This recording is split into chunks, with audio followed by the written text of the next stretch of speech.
Bonjour Jean-Luc. Bonjour. Nous sommes là pour parler des divisions de fer. Dans le deuxième tome est sorti il n'y a pas longtemps. Oui. Alors, comment est né ce projet? Alors, ce projet il est né d'une part du succès de Wunderwaffe chez Soleil, qui a montré que tout d'un coup il y avait un public pour les uchronies Seconde Guerre mondiale. Et mon éditeur qui sait que moi j'aime bien jouer là-dessus, puisque dans Spy Nest j'avais déjà fait cet exercice du pulp de la Seconde Guerre mondiale, un petit peu rigolote avec des choses un petit peu science-fiction dedans, m'a dit est-ce que dans ce bac à sable là t'as pas envie de jouer un peu? J'ai dit il y a deux choses que j'aime beaucoup dans la Seconde Guerre mondiale, c'est ou d'être dans les clous de l'histoire ou de m'amuser un peu, le côté pulp. Et j'ai fait on va tenter les deux, c'est-à-dire raconter un truc un petit peu fantastique et comme Wunderwaffe a trusté les avions, alors que moi mon sens de cette période-là, c'est vraiment, j'ai une admiration pour l'aviation de cette époque, mais c'était déjà pris. J'ai dit alors on va faire les Panzers, et donc on va faire des Panzers fantastiques. Et donc je suis arrivé avec cette idée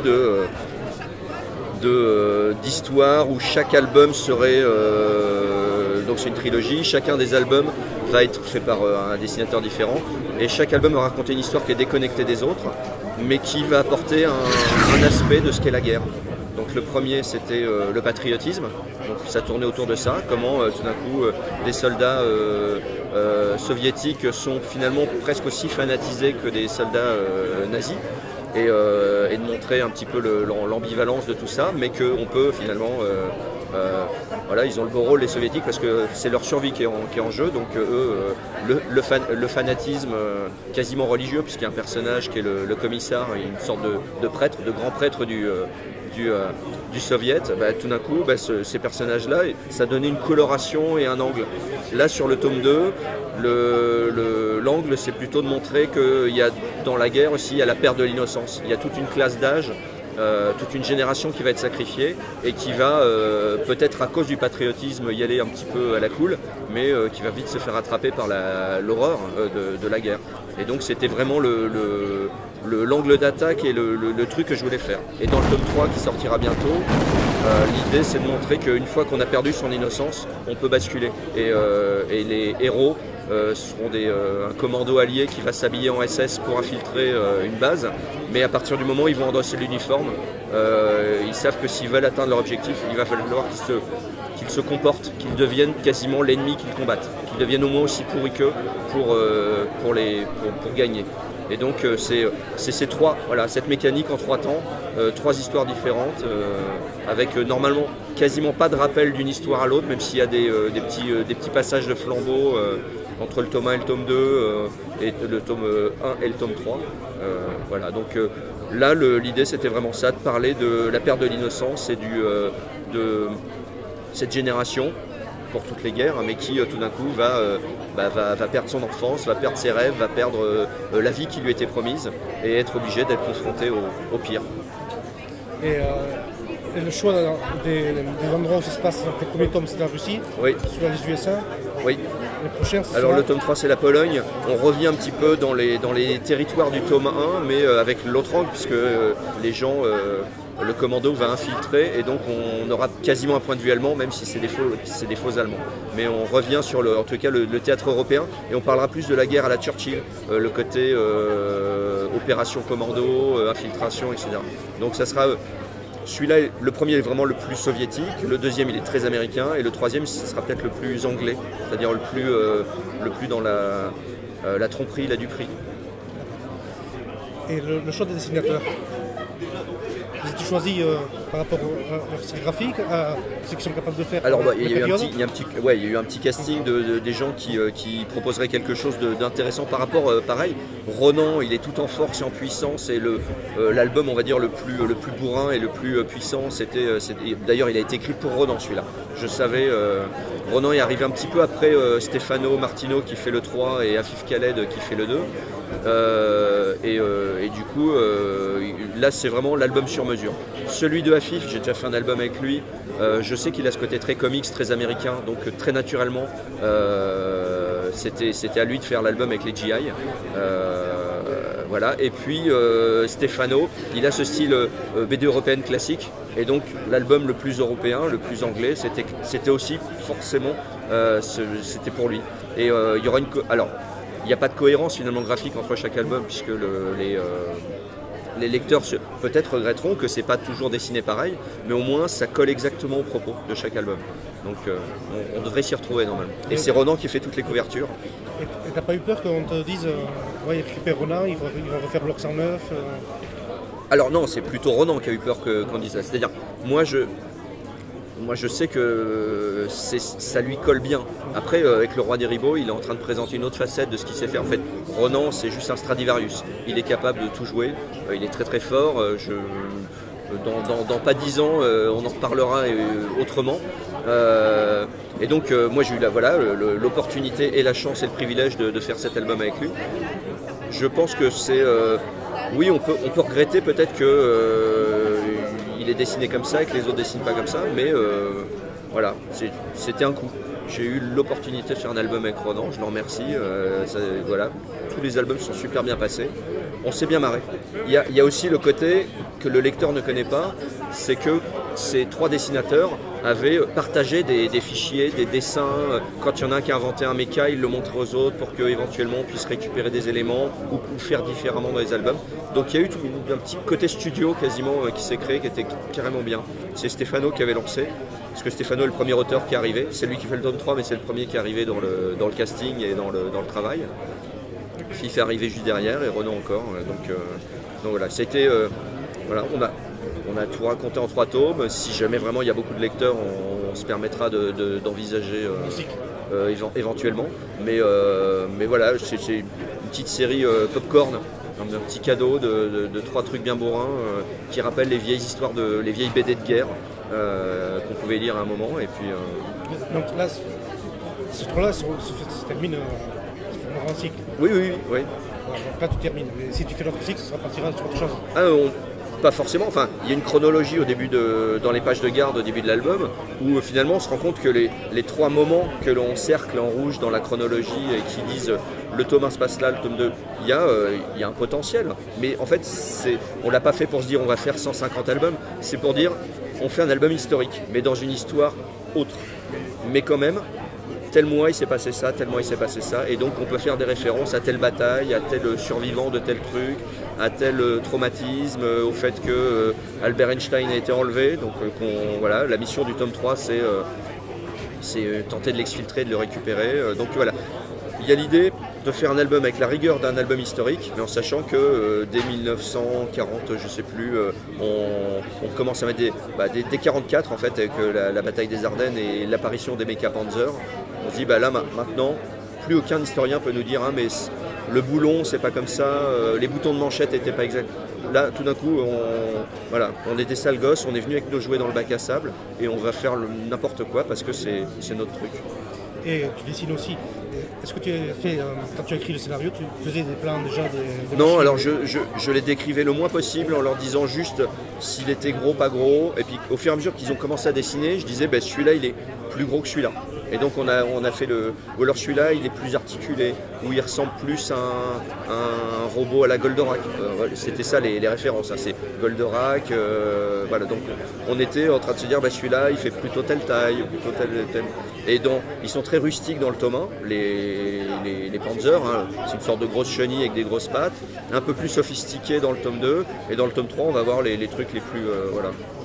Et alors ils sont pas chronologiques non plus, il y en a qui se passent avant les autres, mais il y a on va dire une évolution visuelle aussi de ce qu'on propose. Une entrée en douceur, même si elle est très violente dans le tome 1, et puis après maintenant on a compris la règle du jeu, et on peut faire notre balade western avec le tome 2. Et comme l'Uchronie ça te plaît, tu n'envisageais pas de faire sur la Première Guerre mondiale ou une période? Alors, l'Uchronie me plaît parce que j'aime bien l'histoire. Après, on me propose pas souvent, ou on m'accepte pas souvent des purs récits historiques, mais j'en ai quelques-uns dans ma poche que j'aimerais bien faire un de ces 4, notamment sur la Première, sur la Seconde Guerre mondiale, sur l'histoire de l'art, voilà. Moi j'aime ça, j'adore ça, le genre historique c'est quelque chose que j'aime bien. Après je sais que c'est très long.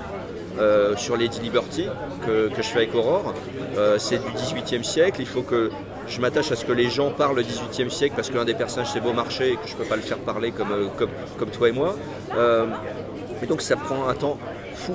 Et donc faire de l'histoire, tu peux pas faire de l'histoire, genre on fait, non, il faut que les gens parlent bien, il faut que je vérifie si à telle époque, à tel moment, c'est possible que tel personnage se rencontre.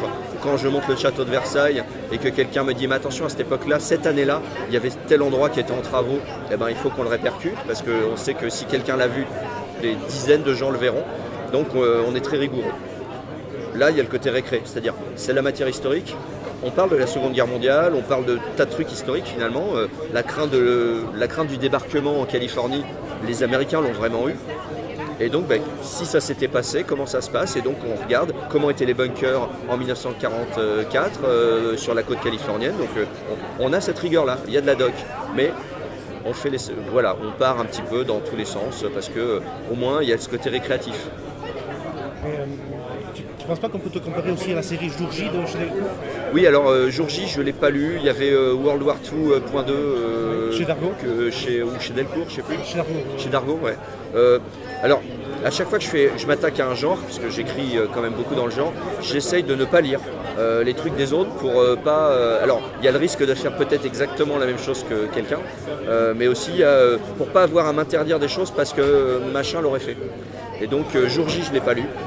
Peut-être maintenant je vais pouvoir les lire parce qu'on a fini les divisions, mais non. Par contre j'ai lu quand même le premier tome de World War II parce que j'avais la crainte en proposant le projet de me dire est-ce que voilà, j'ai lu le premier, j'ai vu que c'était pas du tout ça. Il n'y a pas de délire, c'est une sorte de guerre 2.2 donc et qui est raconté du niveau des soldats mais très historique. Il y a un côté très pas drôle en fait, de roman historique. Voilà. Nous, je dis pas que c'est drôle, hein, ça finit souvent assez mal d'ailleurs les divisions de fer, mais il y a de l'ironie, parce qu'il y a ce côté bac à sable. Et donc on a le sourire en coin. Le tome 2 c'est celui où j'ai fait le plus de dialogues racistes je crois. Les Japonais en prennent pour leur grade, parce que c'est la période et que si on peut à un moment se permettre ce genre de délire, c'est là. Parce que tout le monde va comprendre. Un hommage à Charlie Bugdani aussi. Oui, mais exactement. On a même hésité à se dire, est-ce que les Japonais, on les fait pas jaune citron? Parce que dans les Bugdani, il y avait cette liberté de se dire, c'est les méchants, on y va, quoi. Puis on s'est dit non quand même. À un moment, quelqu'un va penser qu'on... Déjà, c'est délicat de faire des BD avec des nazis, donc on va peut-être pas non plus... on va pas pousser le truc trop loin. Mais l'album soviétique, les dialogues sont extrêmement rentre-dedans. Et on peut imaginer que je suis une sorte d'exalté du communisme, parce que tout d'un coup, je porte ce drapeau-là contre le drapeau allemand. Donc il y a toujours le risque qu'on soit mal interprété. Ça a été le cas sur Bloc 109, hein, on en avait parlé avec Renan et Vincent, où il y a toujours le risque qui est un pourcentage du lectorat qui ne comprend pas qu'on s'en amuse et qui prend le truc au premier degré.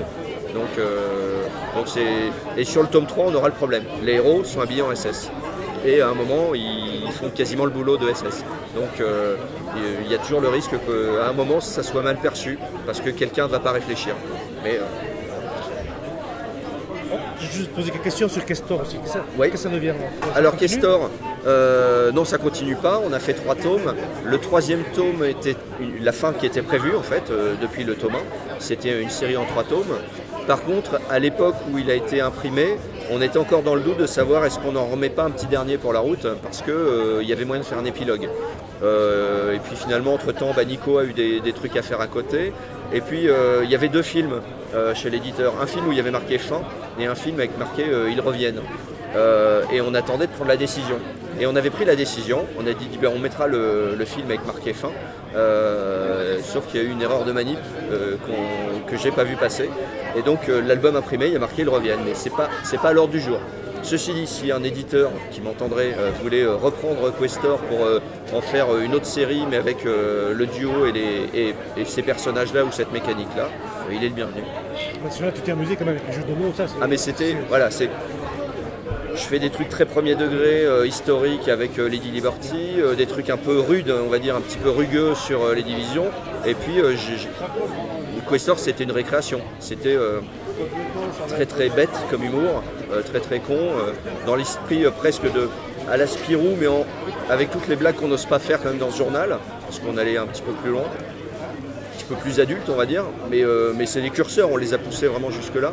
Et donc voilà, c'était... J'aime le genre, je lis quand même beaucoup de genres de BD, et à un moment, bah, voilà, moi je me suis amusé, vraiment, c'est un beau bébé. Ouais, Crossfire, pour la suite. Crossfire, on attend que Pierre Monnier répare son bras parce qu'il a eu la mauvaise idée de tomber dessus. On devait commencer là, et puis donc on commence le mois prochain, je pense. Ouais. Ouais. Et donc c'est un album de fin de cycle.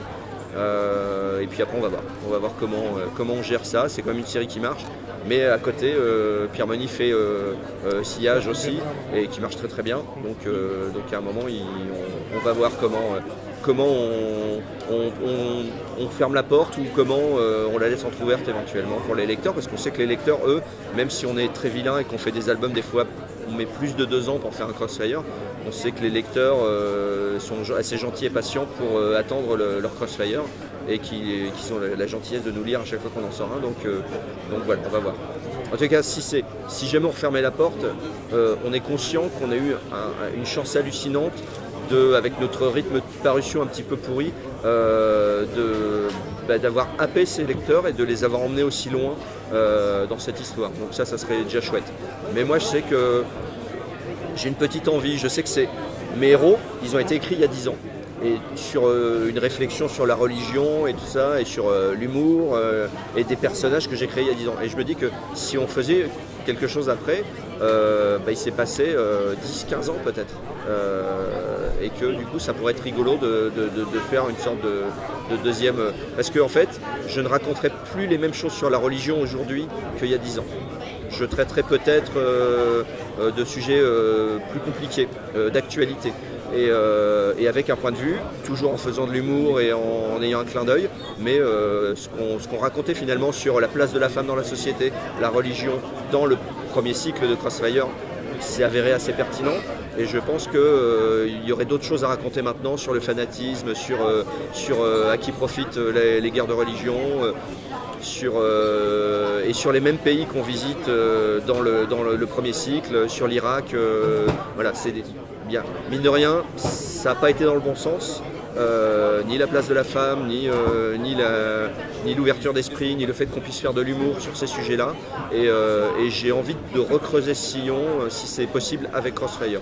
Avec quelque chose qui serait et plus drôle et plus grave. Et d'autres projets en vue? Oui, alors c'est une année où moi j'ai... ça fait 10 ans maintenant quasiment que j'écris, et c'est le moment où je suis en train un petit peu de faire des fins de cycle. Donc on est en train, il va sortir le 3e tome de Spy Nest, qui est un projet que j'avais porté pendant assez longtemps. On termine les Divisions de Fer, on a terminé Questor. Là je souris parce qu'il y a un collègue qui fait... Est-ce que tu veux dire quelque chose? Hey, tu n'as pas répondu à mon coup de téléphone hier. Tu n'as pas répondu à mon coup de téléphone hier. Alors, ah ben voilà, parce que je te proposais ma chambre pour la nuit d'hier. Bah oui. Il est trop tard. Ça sera coupé, hein. Nos femmes sont pas au courant. Je peux faire ma petite interview quand même et je te fais un bisou après. Ah non mais tu peux faire ton bisou maintenant et du coup après ça roule. Qu'est-ce qu'on disait? Après. Oui, des projets. Alors, et donc voilà, il y a des choses que... Cette année, j'ai fait des projets de commande aussi, d'éditeurs, parce que voilà.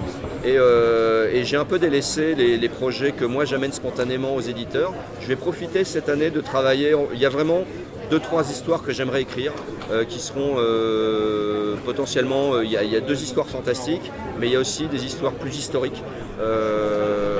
Et j'aimerais bien prendre le temps qu'il faut pour les faire bien. Mais cette année, je vais la consacrer exclusivement à faire un bon Crossfire, voilà. Déjà pour dire merci au lecteur et parce que voilà, c'est mon bébé, c'est la première BD que j'ai écrite finalement avec Pierre Monnier. On a fait ça comme un hobby et on s'est rendu compte que c'était notre métier, donc on va finir ça aussi bien qu'on l'a commencé. Et puis j'ai Lady Liberty que j'ai été obligé de délaisser un petit peu cet été parce qu'il y a eu des urgences sur d'autres albums et tout ça. je veux faire finir le 2 et enchaîner très vite sur le 3. Comme ça au moins on va avoir c'est compliqué à écrire et donc je veux pas avoir trop de projets cette année pour vraiment bien faire ça. Et préparer éventuellement voilà, des biopics, 1 ou 2 biographies de personnes que j'admire ou que je connais dans toutes leurs facettes, même les pas bonnes. Et je pense que ça serait intéressant de faire 1 ou 2 albums là-dessus. Il faudra qu'un éditeur soit d'accord aussi, mais je vais les travailler en fond et arriver ensuite avec le projet. Et puis ça passe ou ça casse comme d'habitude. Hein. Bon, merci Jean-Luc. Merci à toi. C'est un passé avec nous.